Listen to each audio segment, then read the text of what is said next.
he lives in London, so we have to give him a little bit of leverage for that. This is also his first. Oh, Hi, Zara. hello. How are you, Ray? I'm all right, thank you. I'm trying to still get my lighting right and the framing of the camera right. It's my first That's live okay. video, That's guys. okay. My Is it? first This is so. Instagram This is live. your first Instagram live, right? It is, yeah. Yeah. I'm Thank nervous. you so much. Thank you for having How me. are you? No, I'm no, of good, course, thank of you. course. Are you fine now? Do you want me to begin? Yeah, let's go. Let's go for it. So first of all, I really, really, really want to thank you for being here, for giving us your time, You're for so being so welcome. kind and being so accommodating. This was very quick, and short, and it was not planned for years or months. But thank you so much for being here. Thank you for having me. Of Hi, course. guys. Yes, everybody. I have just switched off the comments for now, so I can Sure. have this conversation with you, so that afterwards we're going to switch them on and then everybody's going to bombard you with all the questions. Sounds good. Okay, so first things first, Ray. How was Mars? How was Mars? Well, it was fantastic. I mean, I don't want to put any spoilers out there for people that still haven't seen the show. So we might not have made it to Mars. I'm not going to tell everyone what happens until they've watched it.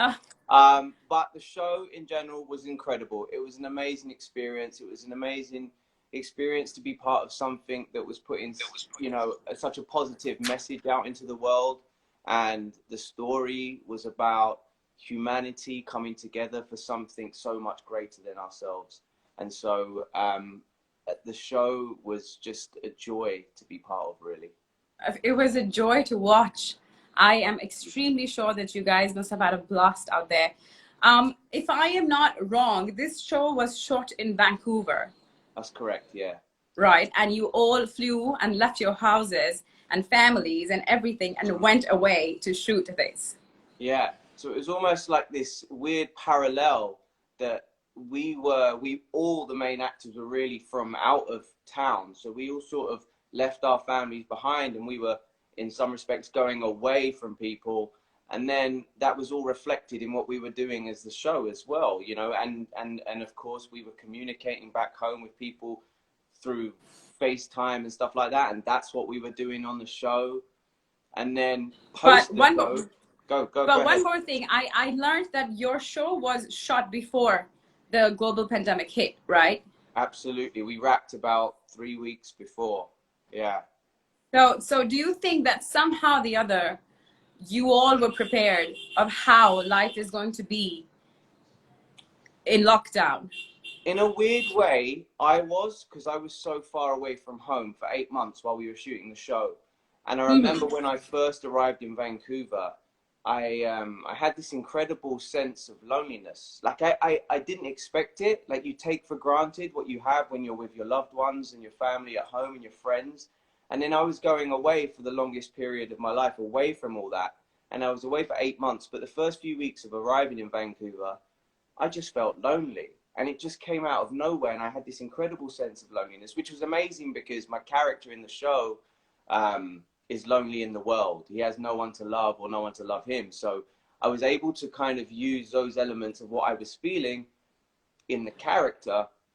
And then, of course, 3 weeks after wrapping, the whole world goes into lockdown. Yes, absolutely. I come back to London and I was away from my family again. But I was a little bit more prepared than they were because I'd gone through that experience of being 8 months away with no one.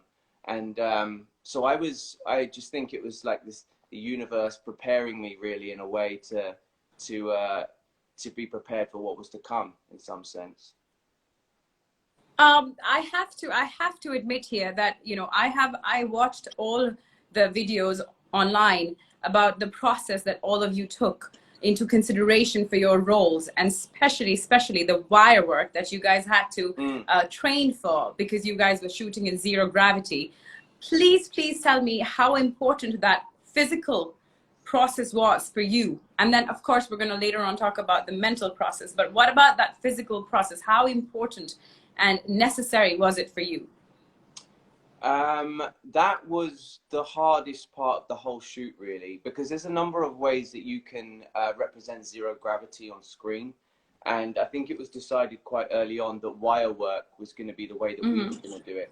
And so, of course, there was nothing you could really prepare. All that we were told before we got to Vancouver was work on your abs, work on your abs. Oh. Because, you know, these wires, you have to literally hold your whole body up in these things. So when we arrived in Vancouver, we were put through this whole rehearsal process, and it was for about 2 or 3 weeks before we started shooting. And day one, you sort of get into these wires and you can hardly stand up in them. And then every day we did a little bit more, and by the end of it, we were doing flips and turns in the air. And it was just again, just like that simple saying of practice makes perfect. But it was a reminder of that, because we did just a little bit every day. And by the end of it, we were ready to shoot, which of course, it was the most difficult thing, because if you watch the show, you'll see that we're all 5 of us at times. Yes, all flying around the shuttle. Yeah, and it's like a dance. It's all choreographed, and it felt like a dance, but we were really well prepared. But there are times, especially when you've got the spacesuits on, and they weigh a ton, and you're kind of trying to hold your abs. You're floating in the air. You're in this heavy suit. You're trying to deliver your lines and stay in character. It was really hard at times, but almost that discomfort was something that I would use, really, because it's not comfortable being in space, you know? It's a really uncomfortable process. So absolutely. Yeah. But knowing the entire cast, you met them for the first time in Vancouver, right? Yes. Yeah. And you guys, and in the show, you guys have been training for 2 years. Training for 2 years before you guys launched to Mars. Yes. How important was it for you to connect to your colleagues and to your fellow actors to understand the bond that you got, that it's been shown on the show? Because you guys are pretty close on the show, but had met for the first time in Vancouver. How was it important for you? Was it part of your process? Was it a deliberate move that you had to know all of them? Yeah, so it was, I think Ed Zwick, who directed our first episode. He is a big film director, and he was really keen on us building that rapport with each other. And so when we first arrived, as well as the wire work, Ed was putting us through a series of exercises together, sort of trust exercises, all these different things that he uses mainly in film. And we were starting to build this bond, because we didn't know each other at all. And so we started to build this bond, and his whole main key was, you guys have been training together for 2 years, so you have to have this familiarity. You have to know each other well. Yes, absolutely. And so we were building these trust exercises, going through this series of processes that Ed had, and they're just amazing people, you know, the guys that I work with. Absolutely. I was really impressed by every character.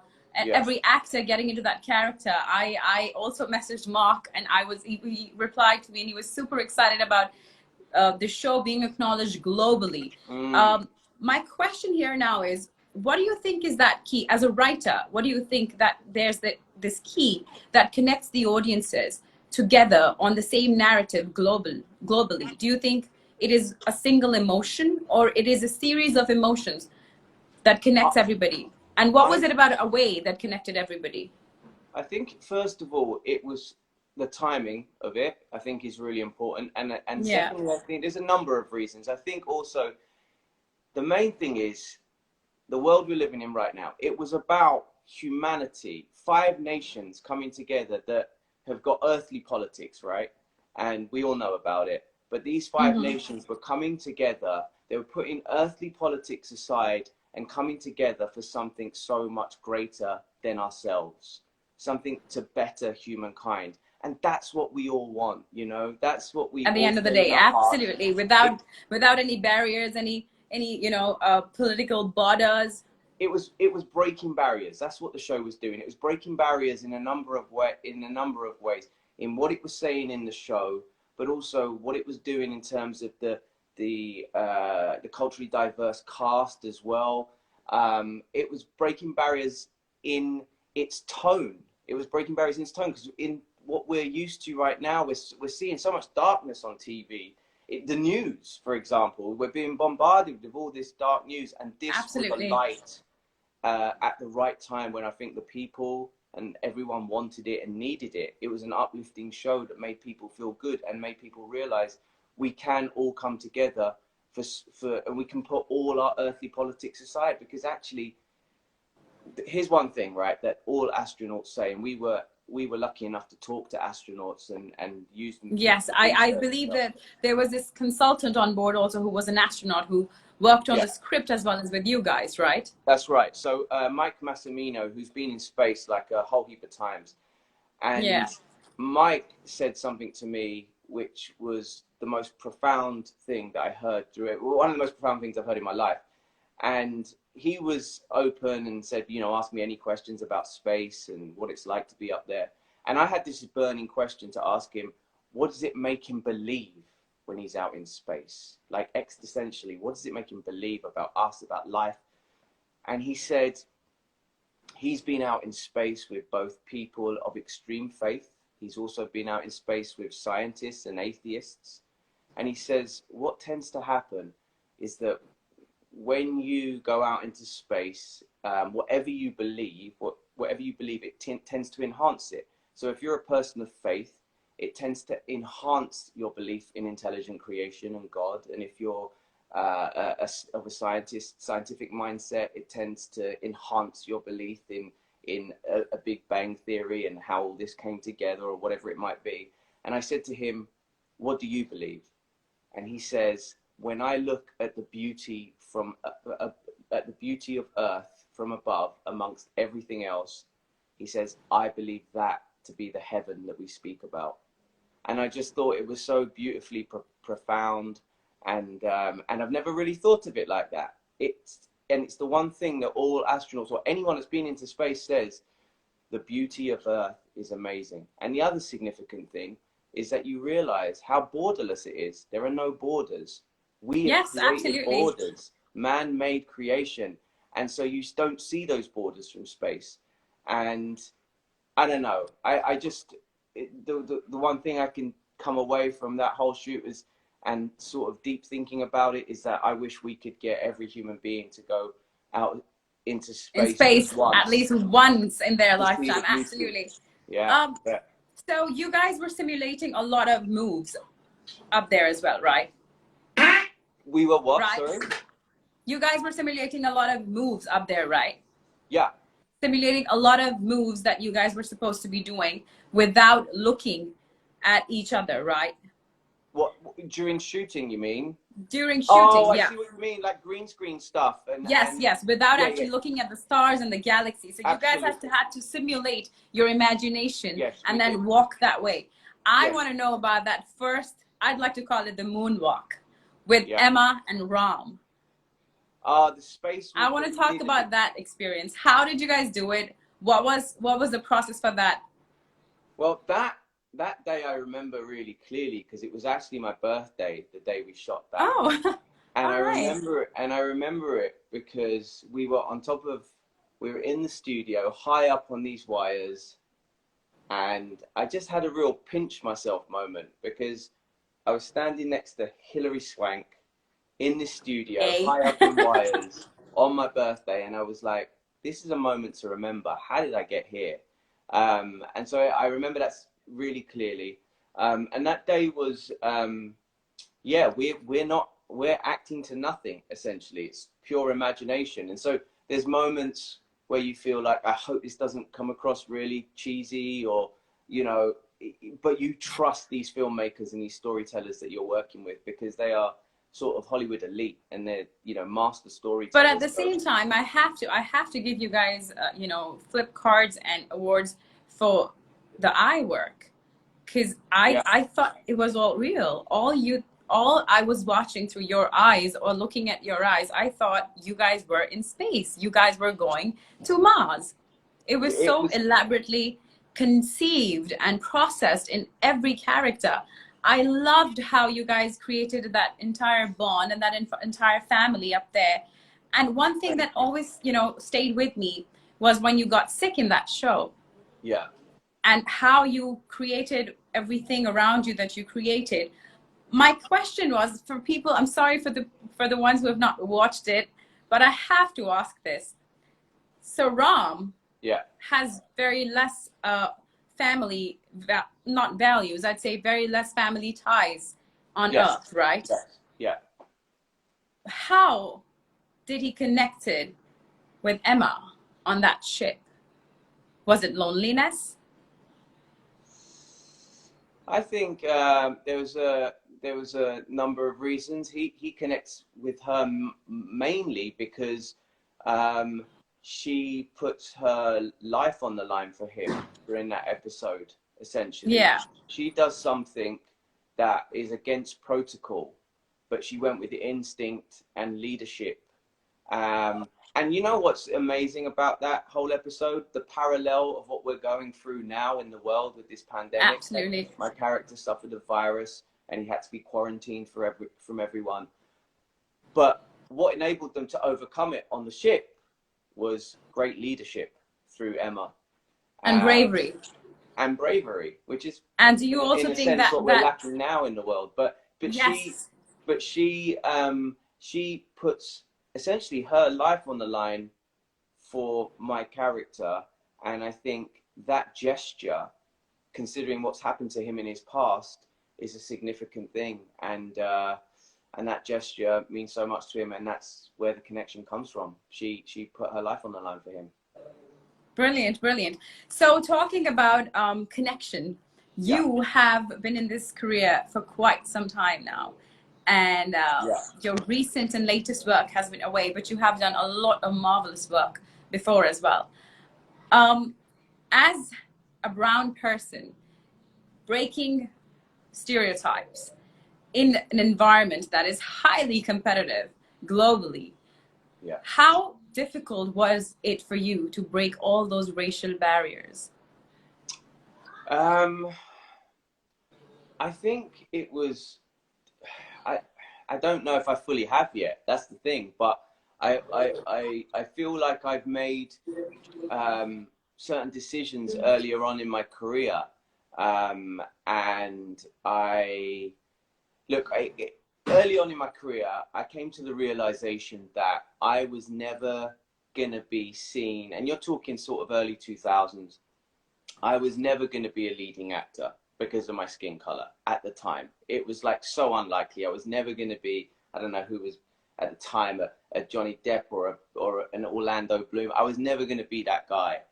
And so I would always, or mostly, be going up for the same typical roles, to play the doctor or to play the terrorist or what, the usual stuff, right?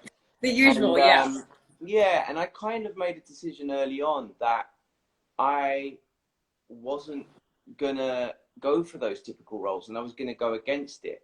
And that meant I wasn't working a lot of the time. It meant I had to turn a lot down. It meant I couldn't pay my bills and survive at times, but I was really strong on what I wanted to do. And then I became frustrated, and I was like, there's a glass ceiling, I can't break that ceiling. So I was like, you know what? I'm going to go and create my own stuff. That's the only way to prove to the industry that I can be a leading actor, or I can play something else other than what you're offering me. And so I just decided to do it. I taught myself how to write and produce, and I went out there and I made my own movies, and they became successful. And I made myself undeniable to the industry. But I had to do that. I had to put myself out there and really fight for that, because I believed in myself. And it was risky, and I put a lot on the line for it, and a lot of time on the line, and but it all paid off, luckily. Because I think if you've got that dream inside you, and that belief and that knowing that you can do it, I think you've got to go for it. And I believe that if you give it everything and you try your hardest, you can make it happen. Absolutely. And you did make it happen. And along with a lot of other people of color, and people who think it is going to be difficult around the globe to entertain people. I think that one thing that's always very important is that consistency, that all of us have to continuously do what we're doing repeatedly, make people believe in us and believe in ourselves simultaneously. Sure. Yeah, absolutely. And I think that where we are in the world now, in terms of technology, I think it was harder for me back then because I couldn't just go and make my own stuff. We didn't have iPhones, and you have access to cameras or YouTube. But now I feel like with technology, the way it is, you know what, if you want to be a filmmaker or you want to be an actor, you have access to ways of getting your work out to the world now. Now, I because think there's it's so many like film about festivals. about trying to be original and different, and the power in an idea which hasn't been done before can take you so far in your career. Obviously, we all want it to be the easy way where the phone rings and people are like, I want to make you a star. But unfortunately, it just doesn't happen like that. And it's less likely to happen for someone of color. So we have to take the industry to the industry, as I like to say. Absolutely. So what do you think is going to be the next move for Ray in his career? So I do different things, and in terms of storytelling, I write, I direct, I act, and for me, I also get bored very quickly. So I kind of, for me, I like diversifying. I have a burning desire to get back into theatre, although theatre doesn't look I like know it's with the surviving going right on, now. you know, the pandemic, Yeah, it's going to be a little so difficult. yeah, absolutely. So, but I would love to get back on stage at some point soon. For me, it's about making the right choices on who I want to work with and making those right decisions. Film, I'm a huge film fan. I'm passionate about film. I've been spent the whole of the quarantine period writing lots. So I've been catching up with a lot of scripts that I've been meaning to finish and stuff. So I've been doing that. Do you think after that, after this entire, you know, this response from this show, do you think that it is going to be very difficult for you to choose what you're going to do next? Is there any sort of pressure or that, you know, thing that your fans are going to be committed to watch? Like I'm not feeling the pressure. It's kind of, things have changed for me in the last few years. And so I'm trying to, and also where I am as a person spiritually and stuff like that, I've learned to sort of, the pressure I used to put on myself as a young actor, and I realized that is not healthy. That's no good. So I just let it be. I go with the flow now, and I really make choices from inside, from my gut, and on what's right, and sort of aligning with the artists that I want to be aligned with and people that I want to work with. So yes, I'm turning lots more down, but I'm being very, very clear in where I want to go in my career and the sort of stuff I want to do. But at the same time, I'm just trying to not put too much pressure on it and just go with the flow, if that makes sense. Absolutely, absolutely, because it's only fair for you to be, you know, aware of what you want to do next, but at the same time, love what you're going to do next. Absolutely, absolutely. It all has to come together for the right, and it has to be the right feeling about what I'm doing. But yeah, and in between all that, I'll keep creating my own stuff and keep trying to put my own art into the world. Absolutely. One thing that I always wanted to know about, I know there's no easy way to say it, and it's going to be a little difficult. It must be extremely difficult for you, but it's also very difficult and upsetting for the audience. There is no season 2 for Away. Yeah, it was Right. disappointing. Yeah, we all heard last week, and it's disappointing news. But I think, you know what, I think we, you know, of course we all have to take it with dignity, but I think the important thing is that we put something that I feel out into the world at the right time it was needed. We were all suffering from this pandemic, and we still are, but it came at a time that I felt the world needed something uplifting, something positive, something that shows that when you put aside earthly politics, the amazing stuff that we can do when we come together. And maybe, and I tried to spiritualize this, but maybe that was all Away was meant to be. You know, maybe that's all it was meant to be. It was meant to come at a time where the world needed it.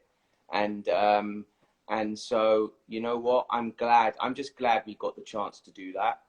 And I'm glad.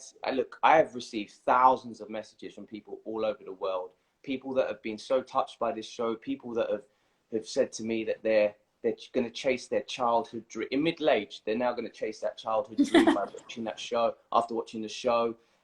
People that have wanted to become astronauts, teenagers that wanted to become actors, you know, all across, like people that have never cried at watching film or TV before, and just said that I was so touched and moved by this. And, you know, people that have reconnected with their family after watching the show. After So watching I the show. I knew early on that this was different. This show was different just by the messages I was receiving.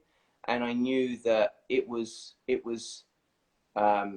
moving people and touching people in such a deep way. So maybe that's all it needed to do, you know, and that's how I'm At that choosing to time. look at it. Yeah, I'm choosing to look at it that way, you know. But of course, we all would have loved to have done more. But I think you've got to take these things. You've got to understand what we're going through right now. It's not easy for any business. COVID is causing, you know, so many problems for all industries, and I think we just have to accept it and move on and just keep it in our hearts. Forever. That is a beautiful thought, Ray. I think that is an extremely sensitive and beautiful thought for everybody who's watching this, who has loved Away and who has loved Ram and Emma and Rema and have been shipping for Rema. I was one of those people shipping for Rema and actually knowing if they were ever going to have a thing. But I don't know. I just hope, you know, someday the producers are actually going to change their mind and just, you know, flip side of the moon. I'm going to receive this news. You never know. You never know. So of course we can't even know if they ever go back to Earth, because I know what ideas the creators had, but just in case. Oh my God. So with all of that, how is work coming on in London and in other industries? Do you think that the cinemas and the seasons and the series and drama and everything is going to be on a little hold for a couple of months or for the next season? Or you think people are going ahead and really, you know, going out with work and people are just infuriated and going around and working now? Or are they actually taking those precautions of sitting home and understanding?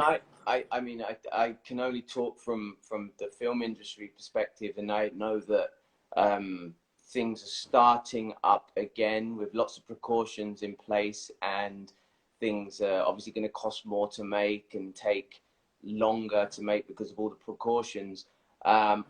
In terms of every other industry, I don't know what's going on. Things seem to be like they're sort of moving again, but as you know, with all the statistics that are coming in, you know, we don't know. We're on the verge of potentially another full lockdown here in the UK.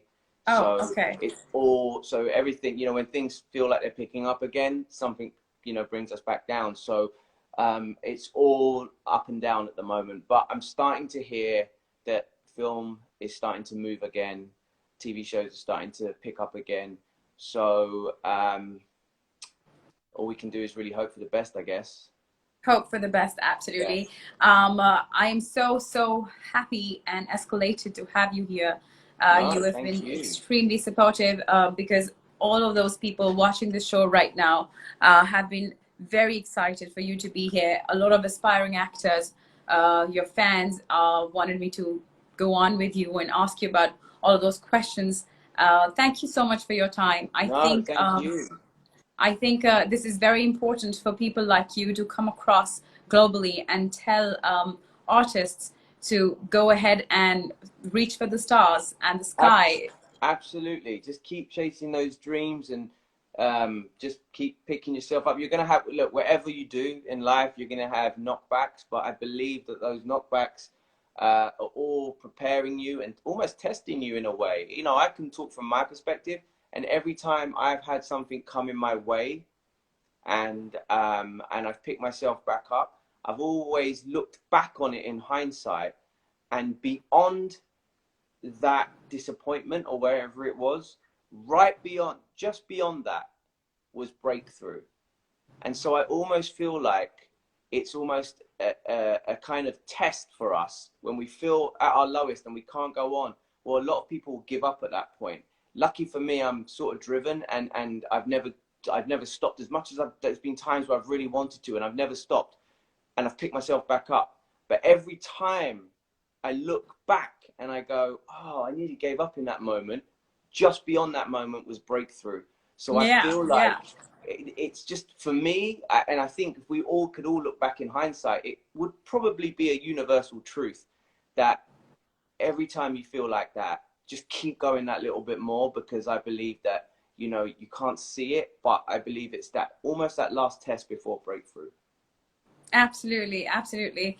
Thank you so much for your time, Ray. I hope to see you very soon on my screen again, or a film, or wherever in the world. But thank you so much for giving me your time and so much information on the show. See you later. Thank you. Take care. Bye. Take care of yourself. Bye. Bye.